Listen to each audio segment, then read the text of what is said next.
各位觀眾，大家好，今日係2025年9月25日星期四，歡迎收睇曼城新聞。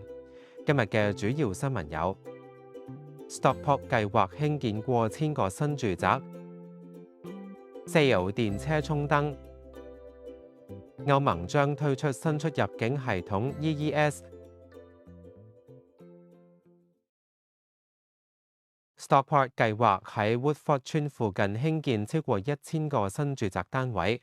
Russell Homes 已經向市議會提交建築554住宅嘅申請，其中近200單位為可負擔房屋，亦都包括護理公寓。另一開發商 David Wilson Home 亦都計劃喺 Upper Swansea Farm 建450個住宅，半數為可負擔房屋，並規劃陸地步行路徑同埋日託中心。此舉引起部分居民及當地保守黨議員關注，批評綠化地帶正迅速被開發，社區基建未能跟上。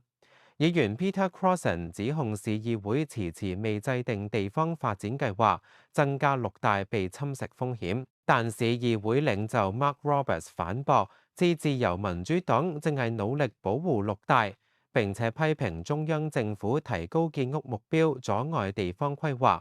Stockport 市議會將會喺公眾諮詢之後進一步審批相關申請。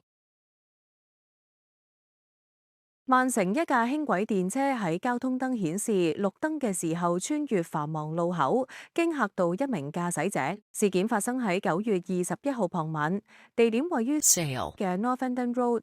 車主話：如果稍早1秒抵達路口，後果將不堪設想。行車記錄器拍到電車從左方駛出，同正常通行嘅汽車路口幾乎同時，但好彩未發生碰撞，無人受傷。Metrolink 確認事件源於信號故障，目前已經修復。網絡主管 Ian Davies 表示，安全問題極為重視，修復期間人員全程監控，確保電車遵守道路交通規則，安全通行。Trafford 一間印度餐廳 Dosa Kings 上月爆發食客集體中毒事件，近日已經重新開業。事件發生喺9月6日午餐時段，餐廳共有11名食客感到不適，其中2人因為症狀嚴重送院，一名食客形容口腔同喉嚨好似咀嚼玻璃咁劇痛。Trafford 議會展開調查，同餐廳合作進行全面清潔同埋棄置所有食材。初步調查懷疑事件可能同餐點中使用嘅芋頭有關，一啲品種若果未煮熟，可能含毒素。餐廳喺9月21日重新開放，但仍然未就事件作公開回應。議會強調會持續跟進，確保公眾安全，並且防止類似事件再次發生。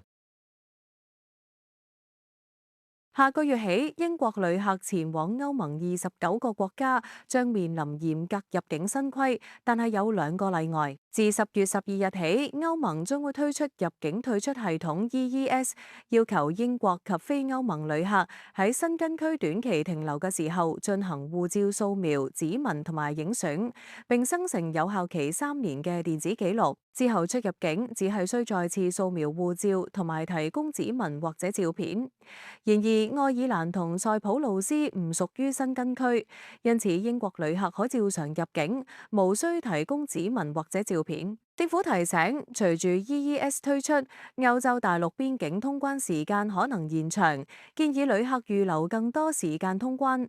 雙重國籍人士若果持愛爾蘭護照，可預享歐盟同埋英國自由通行嘅便利。今日嘅曼城新聞報導到呢度，多謝大家收睇。如果覺得條片有用，記得俾個 like、subscribe 埋，仲可以 share 同留言傾下。